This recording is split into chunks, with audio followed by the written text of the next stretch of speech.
السلام عليكم ورحمة الله. أهلا بكم. أشياء تحدث الآن على طاولة نادي الزمالك العظيم وداخل أرجاء نادي الزمالك العظيم. دلوقتي خلاص اتفقوا على كل بنود العقد، بنود التفاوض، بنود التجديد لأصيع لاعب في البلد، أصيع باك شمال في البلد كلها، أحمد فتوح. فاضل فقط توقيع السهل الممتنع أحمد فتوح. أشرف بن شرقي اقترب من العودة لنادي الزمالك العظيم ويرحب بالعودة لزمالكنا العظيم في يناير في الانتقالات الشتوية.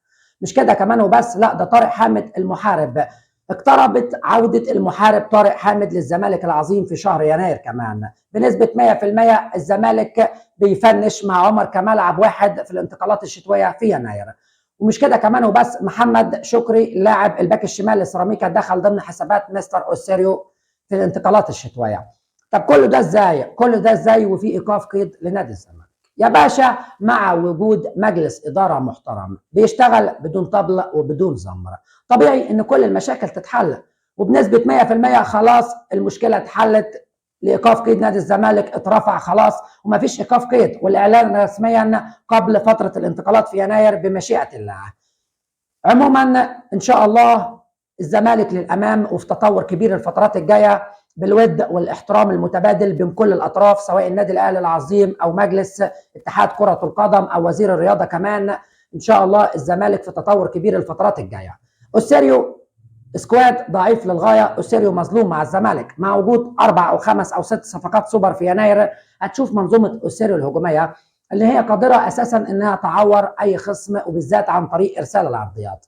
اوسيريو في وجود لعيبه اكفاء زي شلبي وزي احمد السيد زيزو قادره على ارسال العرضيات بدقه. انت مش محتاج اي حاجه ولا محتاج تطور من دقه ارسال العرضيات، انت محتاج تطور من الانهاء، عن طريق العناصر الاخرى. اوسيريو بيحط كثافه 3 لعيبه داخل منطقه الجزاء وقت ارسال العرضيات، وكمان لاعب او 2 بره على حدود ال 18 لاستلام الكره الثانيه. فحب اقول لك اوسيريو محتاج يطور الانهاء، مش محتاج يطور الارسال على الاطلاق.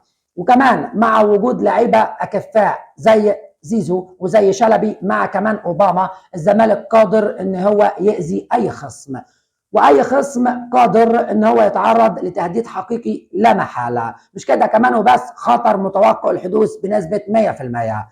ان شاء الله الزمالك الى الامام الفتره الجايه مع المحنك مستر اوسيريو.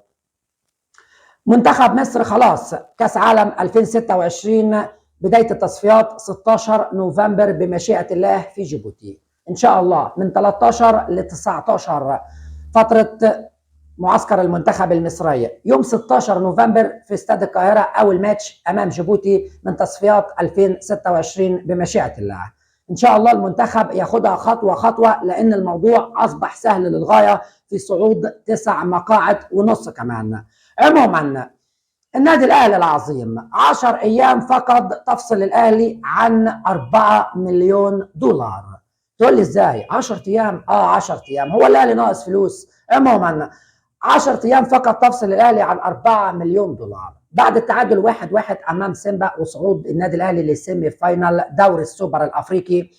الماتش الاول كان 2-2 في تنزانيا، الاهلي كان ممكن يكسب ومرتاح و3 و4 والله العظيم. الماتش الثاني اداء ضعيف للغايه للنادي الاهلي وما تفهمش ليه وبدون مبرر، ولكن اسكواد الاهلي جبار واسكواد من نار في وجود عناصر عظيمه داخل ارجاء النادي الاهلي.